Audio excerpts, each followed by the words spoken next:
okyalaba okwanjula n'embaga. Ttiimu eyo tubeebaza nnyo, mwebale n'ebirabo bye mwatwetikkidde, tuli basiimu.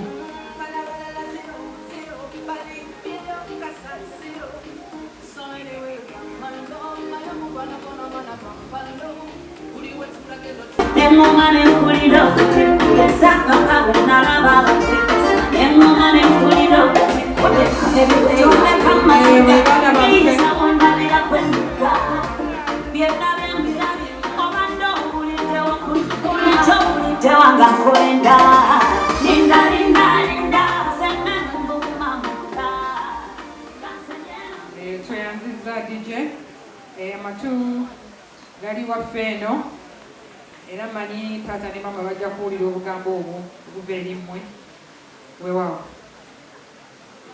Twongera okubaaniriza mwenna abagenyi baffe mpulira essanyu ly'amaanyi. Mwebale kujja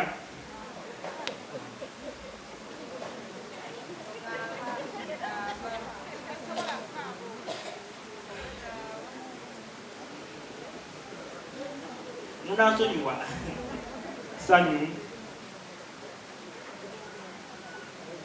naye olw'omwami n'omukyala Kanoonya abafuuse omuntu omu yadeffe bujjo tubamanyi muntu omu mu maaso gaffe. Tubeebaza okutulira maama ne taata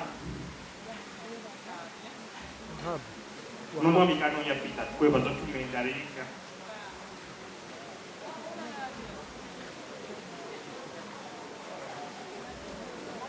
Tukwebaza byonna by'otukoledde kulw'abannange, tusiima buli kimu kyonna ky'otukoledde. Emirimu gyonna gyenkola ye yaginjigiriza, abalenzi emirimu gye tukola ye yatuyigiriza. Alina kampuni eri multi, kitegeeza bintu byanjawulo.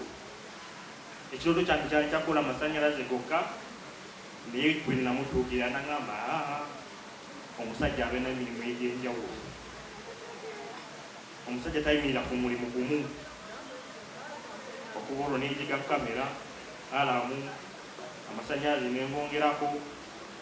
Era munaye taata wange njize era nsiima. Era n'ekino ky'okuza olwaleero otuwadde essomo ery'amaanyi kyowaayi ofuna munno genda omugyeyo mu bazadde be okuba embaga. Era n'abali wano lino ssomo ly'amaanyi. Obugalo tweyanziza tweyanzenze. Toyanzizza ttiimu eyo.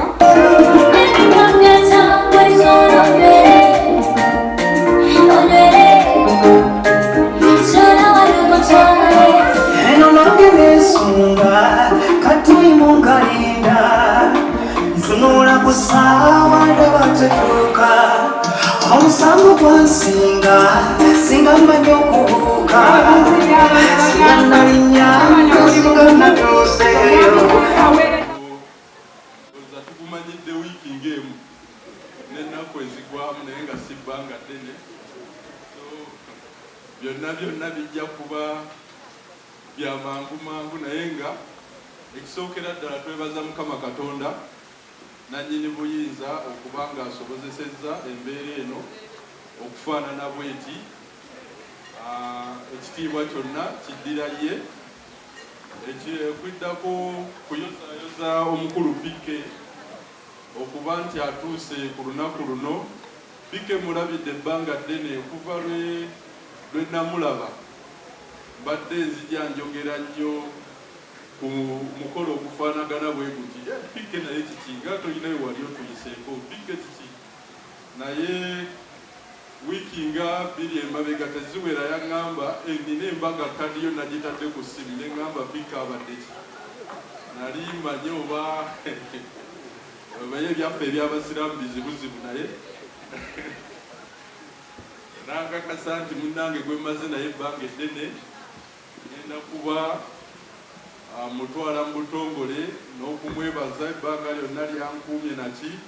Naye nga nnyabo tukwebaza omukulu oyo tuba naye ng'omwogezi avuddewo bwagambye nti ebiseera ebisinga tuba naye nga atukolera emirimu gyaffe naki olumu tekuba kwagala kwe tumuteera ddala olumuleeti naddala nnyo naki naye simulabangamu mbeera yonna ng'omuntu wabaawo omuntu ebintu ebikuyitirako awaka naki byonna ne bikutagalako ne byokola naye Bika ebbanga lyemulabidde simulabangamu mbeera nti alina ekimususeeko nyabo tukwebazanga era tukusaba oyongere otukuumira omukulu oyo kuba kati Bika tuli myaka gyegimu kati tuyingidde emyaka gya puresha twetaaga kukwatira ddala bulungi mpola nakuwa mirembe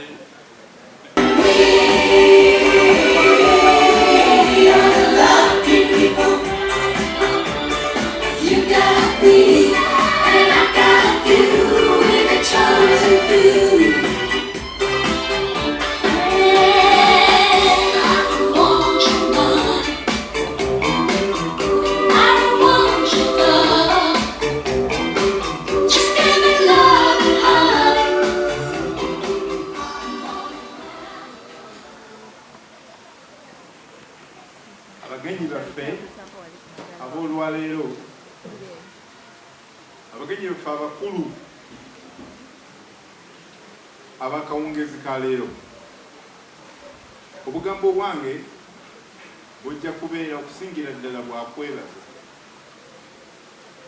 sooke tukubireko Mukama mu ngalo ez'omwanguka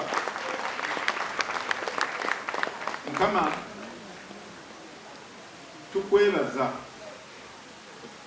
tukwebaza olw'abakanoonya kye batuuseeko Mukama tukwebaza olw'obulamu bw'otuwadde Mukama tukwebaza okutusobozesa okubeera wano olunaku lw'olwaleero Mukama tumwebaza ku lw'emikwano emingi egiri wano Pike ayina emikwano bwe ntunula bwe nti nendaba nga Alani Kansiime azze ku mbaga ng'azammuliikiriza azze ku mbaga ya Pike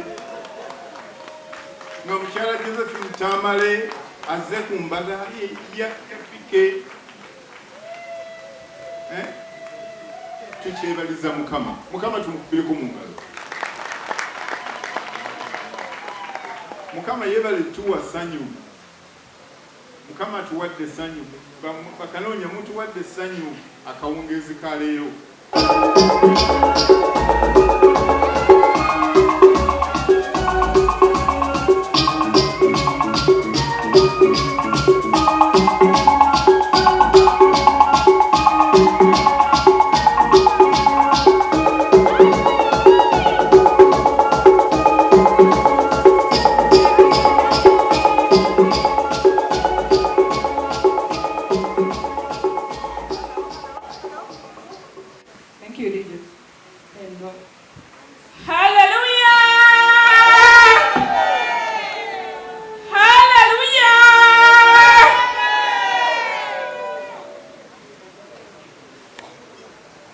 Nebaza Katonda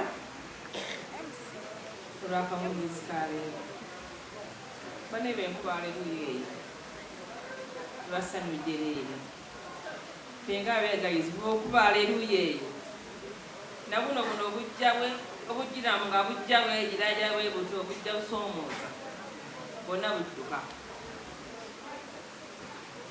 nebaza Katonda olw'ekiseera kino Tulo okwebaza kwange eri mikwano gyaffe mwenna abaze okubeerawo omukolo gw'omwami takanoonya ze muyitira muwala wange omu bw'ati era yemba njogera naye muyita muwula bane neebaza Katonda olw'okuba lyatutuusizzaako ani neebaza Katonda olw'ekisa kyatuwadde nenyongera okwebaza buli muntu yenna asobodde okukwata mu nsawo asobodde okujja wano asobodde okukola kyonna kyakoze ku lw'omukolo gw'omwami n'omukyala bakanoonya mwebale nnyo mwebale ddala nze ne famire yange eno gye mulaba twongera okwebaza mwami Kanoonya banaye mwami Kanoonya ffe atwagadde okuva sisi wange yatuuka ewa mwami Kanoonya simuyambo ng'amita linnya ddala amika mukwano ebbanga lyamaze naye lyonna amuyita mukwano ne waba liddawa amuyita mukwano banaye nkwebaza olw'okunjagalira sisi wange oyo nenkwebaza mwami Kanoonya olw'okutwagala banaye ffe atwagadde bannanga atwagadde atulaze okwagala buli mu mbeera yonna zenga n'embeera egy'embeera gye mpangalira ne sisita wange ono naye mba ngenda wa mwami Kanoonya simuga nti ngenda wa mulamu muga ngenda wa mwannyinaze nambuza mwannyoko nangamba nti nga muga nti mwannyinaze omumanyi muwala wange mwannyinaze mukwano gwange banye tweyanziza tweyanzege olw'okutwagala nenyongera okwebaza basisi bange abavudde olugendo ne bajja okutweyungako lwaki ekintu kyali kyamubwangu gayo omuyidde bagamba batuba mbwambwangu naye otwabagwako buge tubaga bannange kyona kino. God answers prayers for married people. Kyonna kyolaba ekigaanye golola omukono gwo okwate ku mwami w'ono osimbulisa ayirina okusaba bulungi obufumbo bulungi tukwaniriza mu bufumbo obutukuvu nebaza Mukama nsanyuse nnyo Irene nga agenze mu kyaki ye ey'abakristaayo nange nemukyala mukristaayo sabira ku All Saints Church. Kyemanyi ku mwami Kanoonya katusooke tukubuulire ffe bwe tuli wano ekituufu kiri nti otututteko mukyala waffe ye Irene mukyala mulungi mpulidde mu mwana mwami Kanoonya Irene mukyala mulungi ate mufumbo nga sibalimbye Irene mukyala mulungi. I'm telling you Irene Joyce 5 4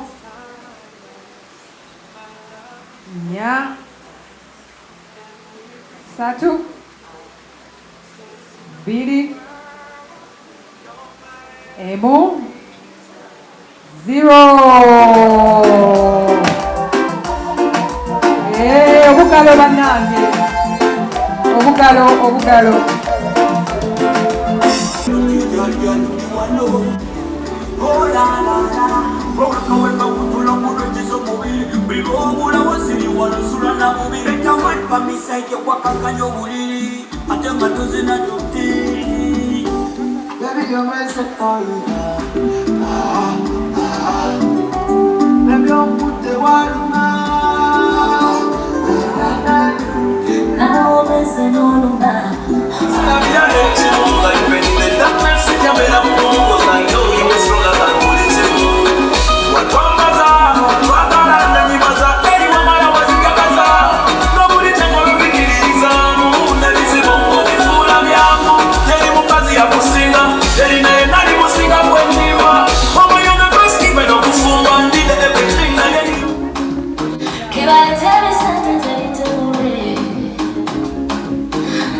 mukwano gwange bulungi programu yaffe bwetyo wewedde nga abagole baffe ate bakola embaga ey'omulembe gye basazeewo okukola ate reception ne bagikolera ku Palm Gardens wali eri ku ekitala Waligo Road gye bakoledde reception naye nga reception eno ate basobodde okubeera nga ate Charitas by the World bagiwa okubeera nga ekola decoration ne tukola ne cake era nga babadde bakola cake babadde n'abantu baba ab'enjawulo ab'okuwa cake ekyo nno kintu kirungi nnyo kyobeera olina okubeera nga ate ofaako nnyo ng'otegeka omukolo nti abantu bano ababadde mu bulamu bwo n'obawaayo kakeeki nno okalaba nga akatono naye keeki kintu ky'amaanyi keeki kintu kya kitiibwa kale no munnaaye naye bw'obeera otegeka omukolo fuba okulaba nti ate abantu bo ab'enjawulo obeebaza mu ngeri ey'enjawulo. Yenze Sharita tuliba naffe aba Sharita School of Beauty kale nawe leeta omwana asome ebyenviri tulina dene boarding ate aba Sharitas by the World nga bw'olabye omugole tumukozeko akaviiri makeup gomesi changing dresses kale otukwasa omukolo n'osirika bwekye.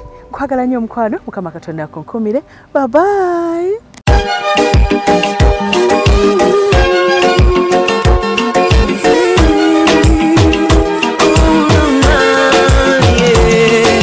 Ndaira simba lero bino by'enjogera byakumoyo tobola omutima gwange munda tegukubira nze ne guntujja omukwano leero